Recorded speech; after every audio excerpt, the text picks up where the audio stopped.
Facebook says the information of up to 87 million people was, quote, improperly shared with Cambridge Analytica. That is significantly higher than the 50 million originally thought to be impacted. The company says it will notify people whether their data had been used by the British firm on April 9th, the day before CEO Mark Zuckerberg is set to testify before Congress. In a call with reporters Wednesday, Zuckerberg said his company needs to do better. It's clear now that we didn't do enough. We didn't focus enough on preventing abuse and thinking through how people could use these tools to do harm as well.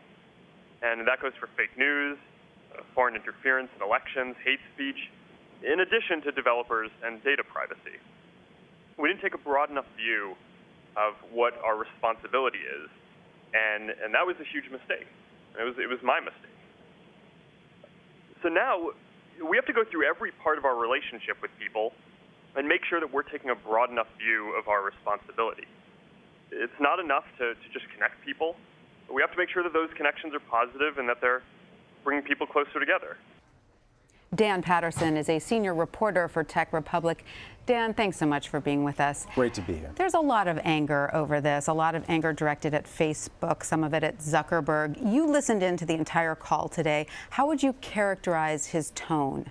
Mr. Zuckerberg's tone was conciliatory, and he seemed to be, well, if you could sweat over the telephone, he seemed to be sweating. I think this was a good show of authenticity on his part, although much of his language was vague, and many of the reporters were not allowed to ask follow-up questions, so it was difficult to get granular and real specific details out of him. So what specific changes did he mention, if any, to ensure that this doesn't happen again? Well, Facebook is releasing a number of privacy options and buttons. What they're really doing is hiding or highlighting options that have been hidden by the user experience for quite a while. They're also deprecating what's called API, the Application Programming Interface, for a number of Facebook components. If you think about Facebook not as one monolithic thing, but as a modular application, there is the events, there is the news feed, and there is Messenger, as well as a number of other components.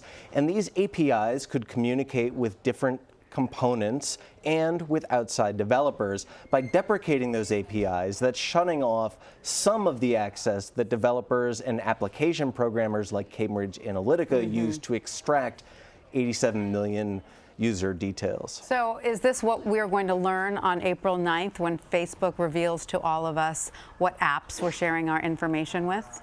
It's what we hope to learn, as well as a number of other details. What Mr. Zuckerberg didn't talk about is off-site tracking, mobile tracking, and tracking for users who have been deactivated or deleted. We have not learned the extent to which Facebook targets its users. One of the things Mr. Zuckerberg did say is, hey, look, there's been this misconception that we sell our users' data. We don't do that.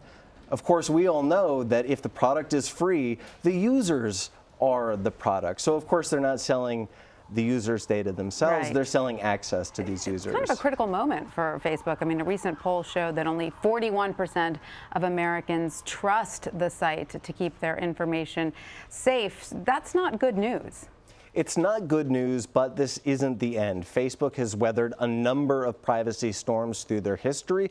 They're also pretty adept at doing what they're doing right now, which is crisis communication. So for a platform that has the scale of 2 billion users, it will take a lot more than this one instance for the company to fall apart. Right. All right. Let's talk a little bit about the Russia-based Internet Research Agency, or the new IRA, as it's being called.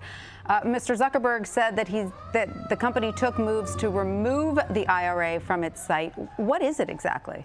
Well, the IRA and groups like the IRA they operate like troll farms. So they create what we know colloquially as fake news or spam posts. Sometimes they will phish or try to pretext. This is social engineering, tricks to get your username and password so they can take over accounts.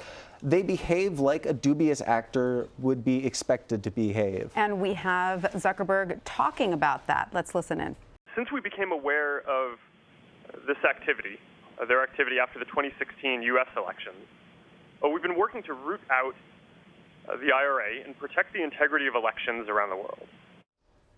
So there you go. It's not just the IRA. It seems to be there were numerous Russian-based accounts that were removed, some from other countries as well. What more do we think he will talk to Congress about this? Well, we can hope that he talks to Congress about the election meddling. We hope that he can talk to Congress about the extent to which Facebook does track data. And we can hope that they institute a policy that he indicated he was interested in instituting, like the GDPR, that is the global data or the general data privacy regulation going into effect in the EU on May 25th. He said, well, we'd like to introduce similar policies where it's appropriate for the region. So in terms of this April 9th reveal, do you think we can expect to see anything surprising at this point? I think that we are not done with surprises with this story. However, I think we can expect Mr. Zuckerberg to be incredibly polished and for his lawyers to do a great job at whittling down the information that he shares. Now, that's probably very true. Dan Patterson, thank you so much for your time today. Great to be here.